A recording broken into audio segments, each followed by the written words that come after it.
अरे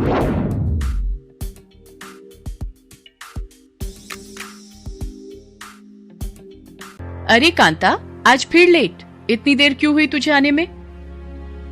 वो मेम साहब, मेरे पति को खाना देने जाना पड़ा फैक्ट्री में, इसीलिए देर हो गई। आगे से ऐसा नहीं होगा। चल चल ठीक है, जा जाकर बर्तन धो। किचन में बर्तनों का ढेर लगा हुआ है। जी मेम साहब। कांता किचन में जाकर बर्तन धोने लगती है। उसकी नजर वहां कचरे के डिब्बे पर पड़ती है। हे भगवान, यहाँ दिन भर कमर तोड़ मेहनत करने के बाद भी मुश्किल से खाना नसीब नहीं होता, और एक ये लोग हैं, बर्तन भर भर कर खाना कूड़े में फेंक देते हैं। कैसे लोग हैं ये? बर्तन मांजने के बाद कांता कपड़े धोती है, फिर सारे घर की साफ सफाई करके वहां से चली जाती है। ये भी कोई जिंदगी है? दिन भर कमर तोड़ मेहनत करने के बाद भी तनख्वाह के नाम पर चिल्लर मिलते हैं, वो भी इधर आए उधर गए। न खाने का सुख, न पहनने का आराम।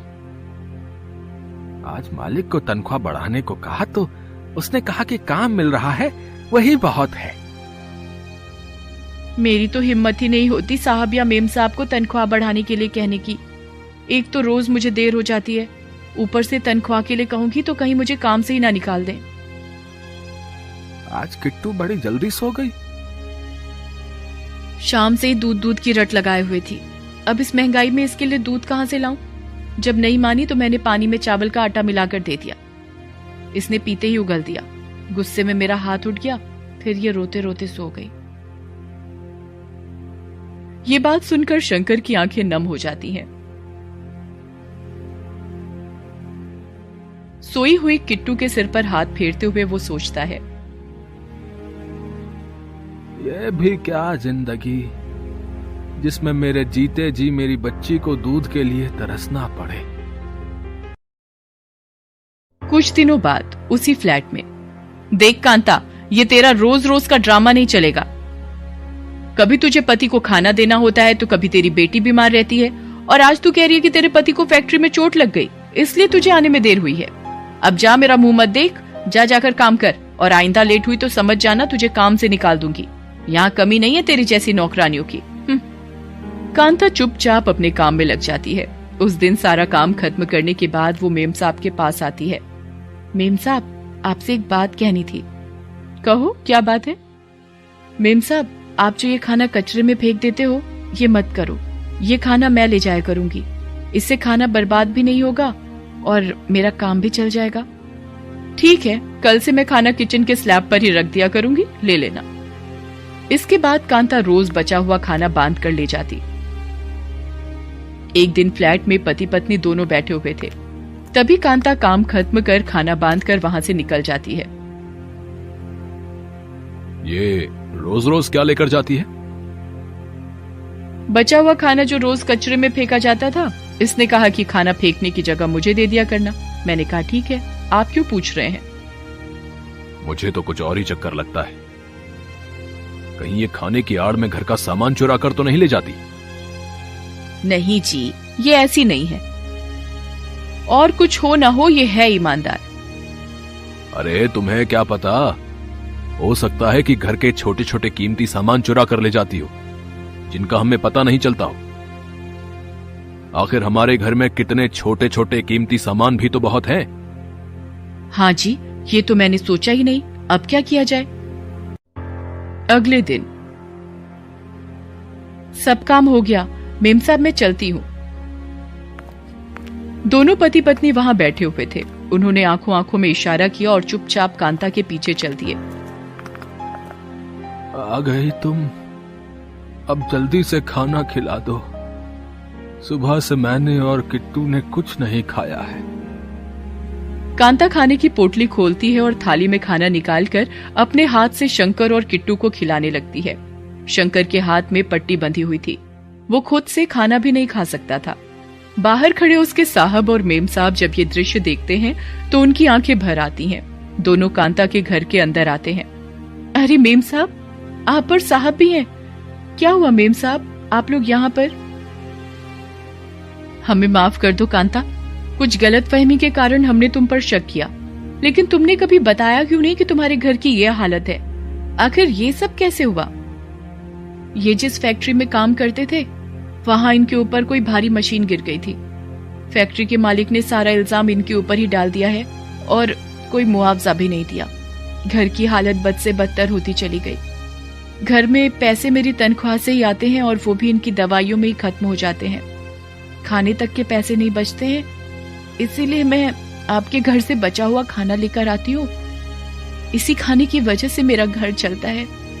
उस दिन मैंने आपको ये बात बताई थी मेम साहब, मगर आप काफी गुस्से में थी इसलिए आपने ध्यान नहीं दिया। हमें माफ कर दो कांता, हमसे बहुत बड़ी भूल हो गई। हमने तुम्हें गलत समझा, लेकिन अब हम इस भूल को सुधारेंगे। आज से तुम्हारे पति का इलाज हम करवाएंगे और किट्टू की पढ़ाई लिखाई की जिम्मेदारी भी हमारी।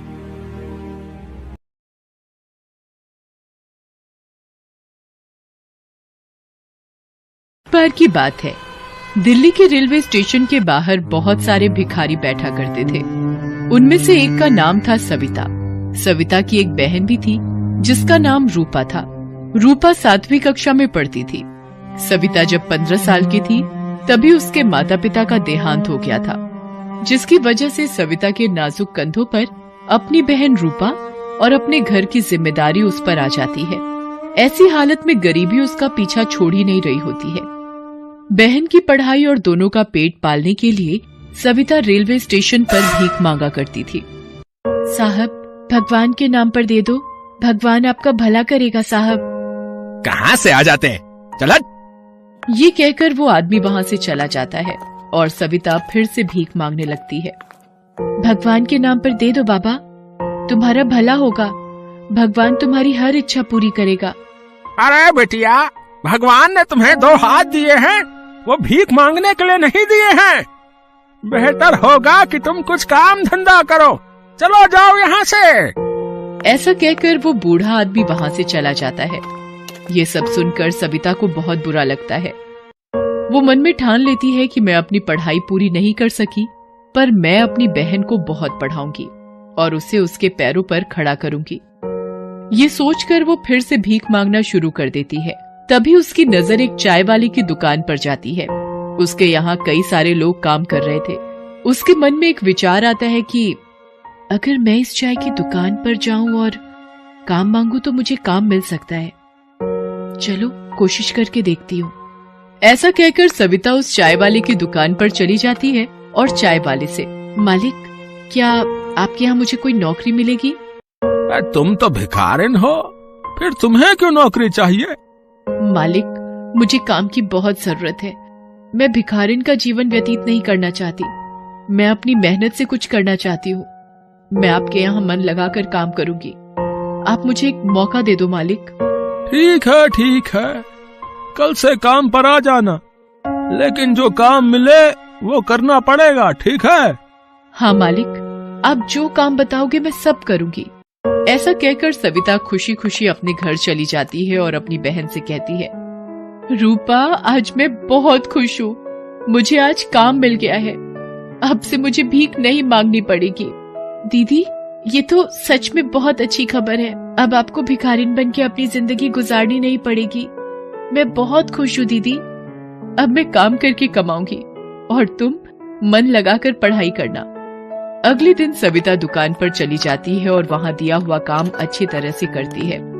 सविता अपना काम बड़ी मेहनत और बड़ी लगन के साथ करने लगी। उसके काम से चाय वाला बहुत खुश था। एक दिन चाय वाला सविता को बुलाता है और कहता है, अरे सविता, तू इतना मन लगा कर काम करती है, मैं तेरे काम से बहुत खुश हूँ बिटिया। तुम्हारी अधूरी पढ़ाई क्यों नहीं पूरी करती हो बिटिया? मालिक, आपने मेरे बारे में इतना सोचा, यही मेरे लिए बहुत बड़ी बात है। मैं आज जो भी कमाती हूँ वो मेरी बहन की पढ़ाई और खाने पीने का खर्चा निकालती हूँ। मालिक, इसमें से मैं पढ़ाई कैसे करूँगी?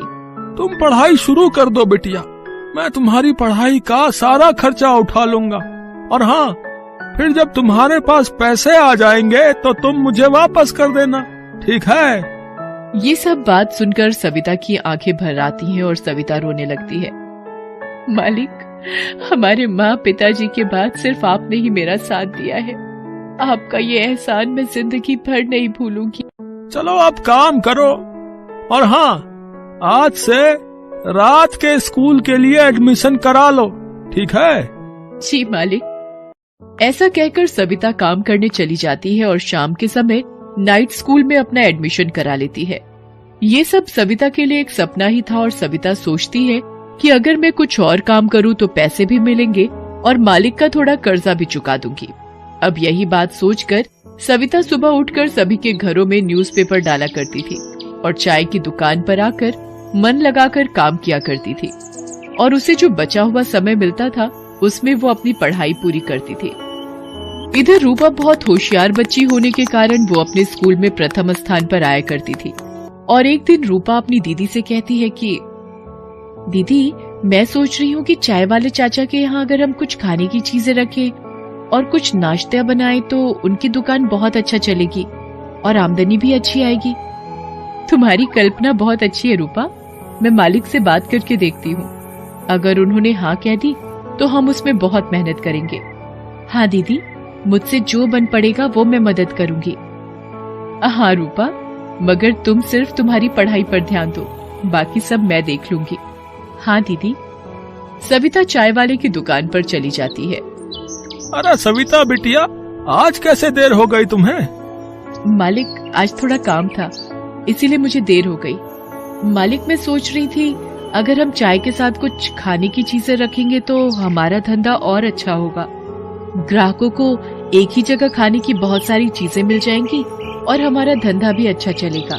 तुम्हारा विचार तो बहुत अच्छा है, लेकिन तुम्हें ये काम खुद ही करना होगा बेटिया। अब मेरे से तो कुछ होता नहीं बेटिया। मालिक, मैं सब देख लूंगी, आप काम की चिंता बिल्कुल मत करो। ठीक है, तो मुझे कोई आपत्ति नहीं है। ऐसा कहकर सविता चाय के साथ कुछ खाने की चीजें भी रखती है। लोगों को एक ही जगह सभी चीजें मिलने की वजह से सभी लोग चाय वाले की दुकान पर आने लगे। अब बढ़ती भीड़ को देख चाय वाला बहुत खुश हो गया था। अब उसे सविता पर पूरा विश्वास हो गया था कि सविता ही उसकी दुकान आगे बढ़ाएगी। अब सविता रात के समय पढ़ाई और दिन में काम किया करती थी और थोड़े ही दिन में उसकी मेहनत रंग लाई। चाय वाले की छोटी सी दुकान अब बड़ी दुकान बन गई थी और थोड़े ही दिनों में सविता ने पढ़ाई का खर्चा चाय वाले को दे दिया। अब सविता अपनी पढ़ाई पूरी कर चुकी थी और रूपा भी 12वीं की परीक्षा पास कर लेती है। पूरे जिले में रूपा का पहला नंबर आता है। ऐसे ही कुछ दिन बीत गए और सविता की मेहनत से छोटी सी दुकान पहले बड़ी दुकान में और फिर 3 दुकानों में तब्दील हो गई। अब उसकी दुकान इतनी चलती थी कि लोग खास तौर पर उसकी दुकान पर चाय पीने आया करते थे और साथ ही में रखे हुए खाद्य पदार्थ भी खाया करते थे।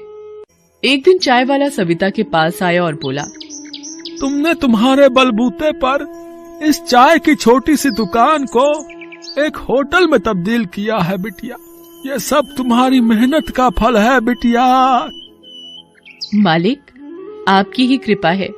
अगर आप मुझे ऐसी भिखारिन की मदद ना करते और काम करने का मौका नहीं देते तो मैं यहाँ नहीं होती मालिक।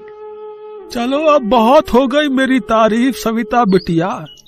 तुम्हें मौका देखकर सच कहूँ तो मैंने अपनी किस्मत चमकाई है। तुम्हारी ही वजह से मेरा चाय का धंधा छोटे से बड़ा हुआ है और मैं चाहता हूँ कि तुम इन 3 चाय की दुकानों में से एक को संभालो। आज से वो दुकान तुम्हारी ही है, समझो। जी मालिक, आप जैसा कहेंगे वैसा ही होगा। मैं वो दुकान अच्छे से संभाल लूंगी। अब सविता और रूपा पढ़ लिख कर बड़े बन जाते हैं और अब भिखारी से एक होटल के मालिक बन जाते हैं। रूपा भी पढ़ाई करके एक अच्छी कंपनी में जॉब करती है। सविता और रूपा दोनों अपनी जिंदगी बहुत खुशी खुशी व्यतीत करते हैं।